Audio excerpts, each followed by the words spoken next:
Sweets or chocolate? Both really. Hi, I'm Joey Barton and this is the EFL QFQ.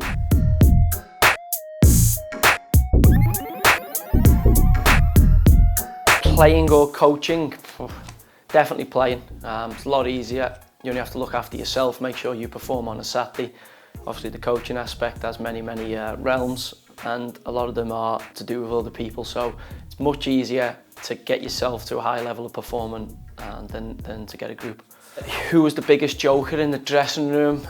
Played with some characters down the years. I would have to say Ben Thatcher, probably at Man City, was always up to no good, and you would just hope that any of his jokes or practical stuff that he didn't involve you, because it was never that pretty. Tea or coffee?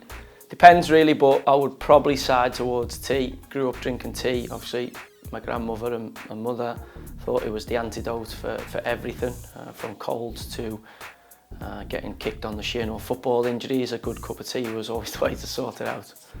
Who had the best haircut I ever played with? Probably Colaccini at Newcastle. You know, they brought the perm back to the Geordie nation at a time when everybody thought they'd seen the end of it with McDermott and Keegan and yesteryear. Colo brought it back the year we won the championship, and I'm sure it inspired a few more permed haircuts on the Tyneside area. Who was the most skillful player I played with? Tight call probably between Nicholas Anelka, who was probably the best player I played with, and Hatem Ben Arfa. Both French players, both a little bit moody at times, but both capable of moments of absolute genius. I mean, Adel Tarapta at QPR was also very talented, but I'd have to probably just side with Ben Arfa because, you know, some of the things in the goals I've seen him score and things he's done in training were things I've never seen replicated by any other player I played with. Sweets or chocolate? Both really. Both. Probably chocolate if I had to. A nice cup of tea and a chocolate hobnob or a biscuit would be my preferred choice. So I'd have to go on chocolate on that. Who had the best superstition before a match? I don't know whether it was superstitions, but I always used to enjoy Sean Derry being sick violently in the toilet about 2 minutes before he went out to play a game.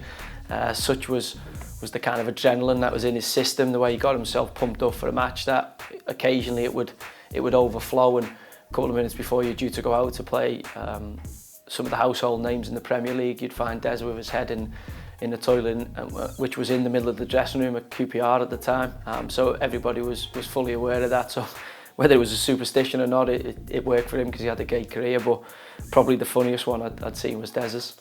Who was the best manager you played under? Played for some good ones, was lucky.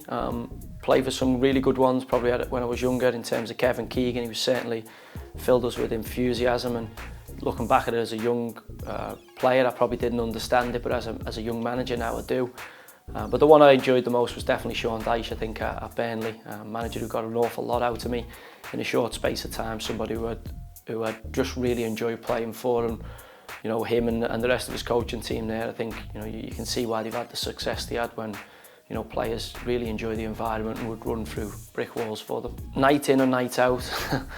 Probably night in. I am partial to sitting on the couch and, you know, watching sport 24/7. So when my missus does manage to get a film on the settee on a Saturday night rather than match of the day, or me watching any of the games I've played in or coached, it is seen as a respite for us. So I would definitely say night in without football on the TV, but that's very rare in a calendar year for me.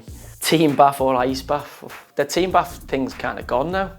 When I was a younger pro, most grounds had a communal bath for the players, but that's gone. The last one I can remember really was at Anfield before the new stand got done. They had a communal bath, certainly a Premier League side, but most now are showers. So it would have to be the ice bath. That's where you have your sense of camaraderie now in the modern day world of sports science and professional football. Messi or Ronaldo? I haven't played against Messi in a competitive fixture. Played against Cristiano multiple times, from England under 21s all the way through to obviously Premier League games, and he's an incredible player, an incredible talent. But for me, Messi is the best player that's ever played the game, that's ever walked the earth at this moment in time.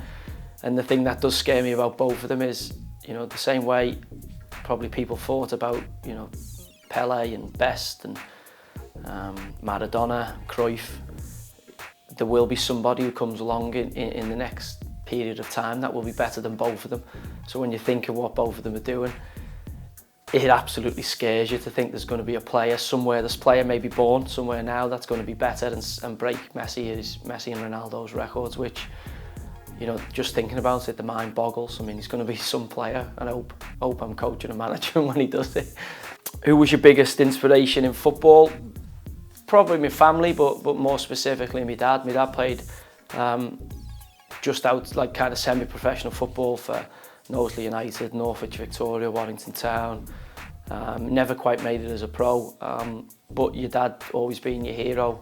Obviously, when your dad's a semi-pro footballer, a decent level, then you aspire to be like him. So I remember travelling the width and breadth of the country for Bass North West Counties games and Unibond games, and been everywhere from Colwyn Bay to Spennymoor and everywhere in between. So they're your earliest football memories, and obviously, I would say my dad's my biggest football influence. Who was the toughest player you played with?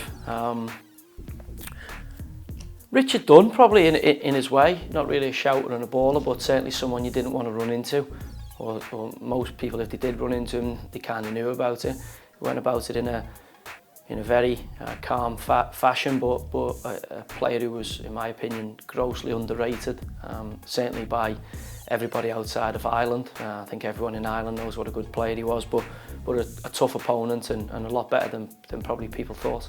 Sightseeing or sunbathing? Sightseeing, without a shadow of a doubt. I can only last 10 minutes sitting doing nothing before.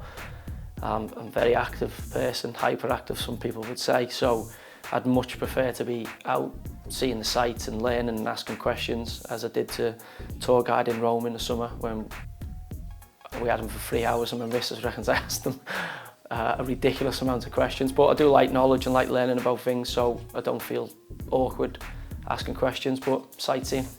What is the best thing about football? There's so many, but for a player, it's to live out your dreams, to do things that you dreamt about doing all your childhood. Playing the best players, playing in the best grounds, playing against some of the best teams.